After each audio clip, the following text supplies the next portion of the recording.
Hello, hello! So, ayan, magluluto nga pala tayo ng bibingkang malagkit. Chinek ko nga pala dyan kung luto ng ating malagkit, pero hindi pa. Kaya, tinakpan ko ulit siya at hayaan nating maluto. Ayan.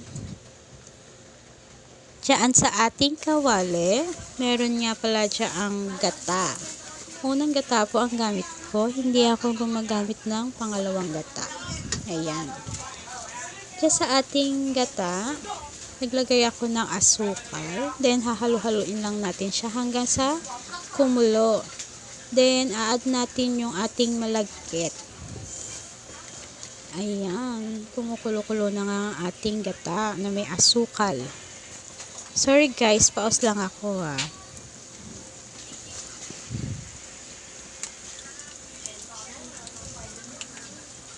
Then, maglalagay na pala tayo ng malagkit.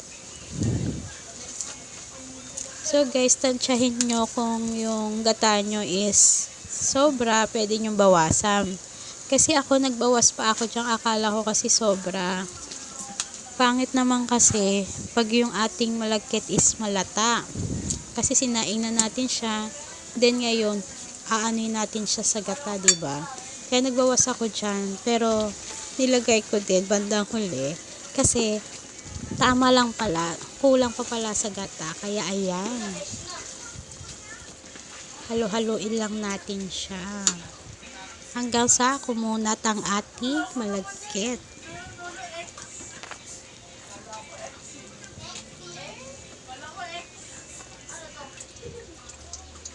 Then ayan na nga, medyo makunat-kunat ng ating malagkit. Ayan. Kaya ang lola nyo, todo-todo halo-halo hanggang sa kumunat ang ating malagkit. Ganyan ako magluto ng bibingkang malagkit. Ayan.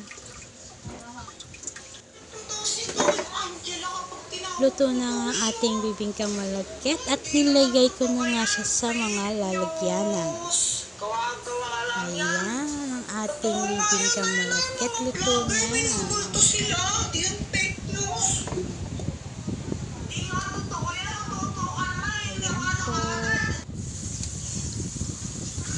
Dyan sa kawali na yan, gagawa tayo ng pang-toppings natin sa ating bibingka. Kaya dyan sa kawali na yan, unang gata pa rin po ang aking gamit. Hahayaan lang natin siyang halu-haluin kasi baka dumikit sa ating kawali. Ayan, halu-haluin lang natin siya hanggang sa kumulo ng kumulo.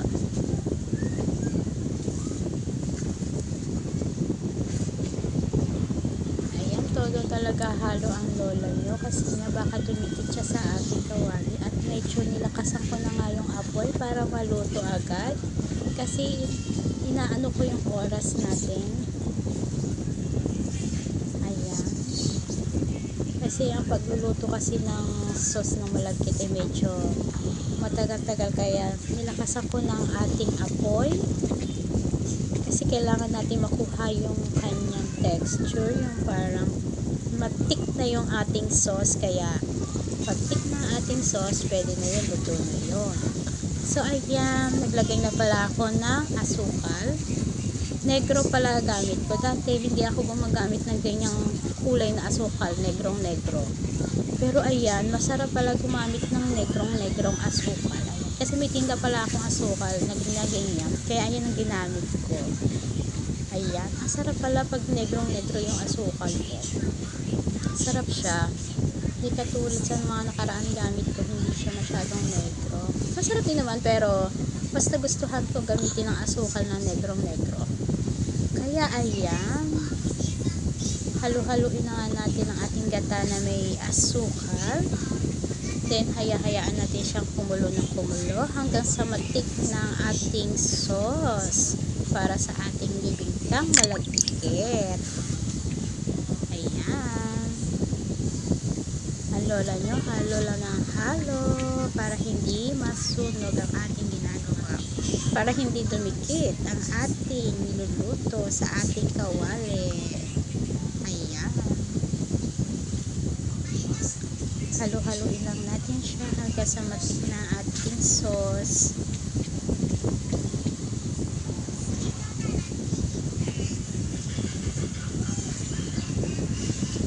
Diyan pa lang sa niluluto ko na yan. Ang bango-bango, ang sarap ng kumain. Talagang feeling mo na talagang hinahanap mo na yung pagkain ng bibingkang malagkit. Pero pag nandiyan na yung bibingka, parang ano ka na agad, nagsawa. Sure. Hindi, ayan, ang sarap nga, ang bango-bango ng amoy kasi yung gata niya, diba? Ayan, tapos nilagyan mo pa ng asukal, kaya ayan, ang bango-bango talaga ng ating niluluto, abot hanggang kapitbahay. Buti na lang. Then ayan na, kulong-kulo na nga ating gata na may asukal, pero kailangan pa natin siyang pakuluin pa ng pakuluin. Ayan.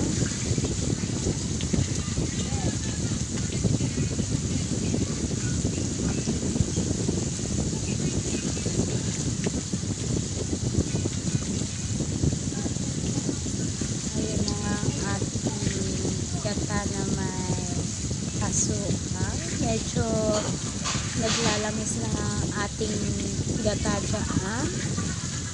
Diba? Ayan, halo lang ng halo hanggang sa makuha natin yung texture ng ating ginagawa.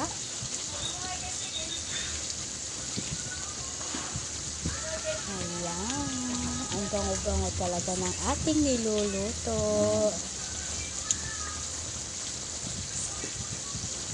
Ayan, nagmamantika na nga ang ating gata.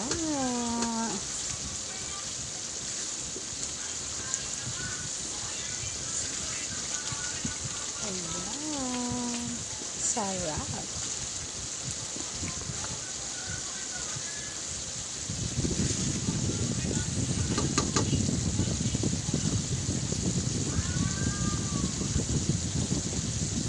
Ayan, medyo lumalapot na ang ating niluluto.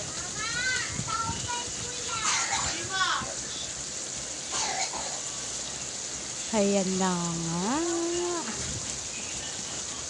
Nagmamantika ng ating gata.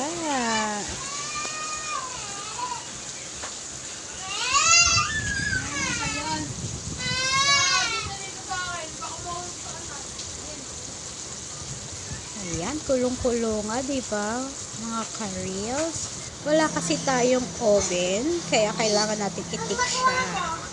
So, ayan na nga, luto ng ating sauce at nilagay na nga natin ang topping sa ating mga malagkit. Ayan na nga ang kinalabasan ng ating ginawa. Ayan, o diba? Wala tayong oven, kaya ganyan lang ang aking ginawa. Nilagay ko siya sa ibabaw. Then, hayaan natin siyang tumigas lang.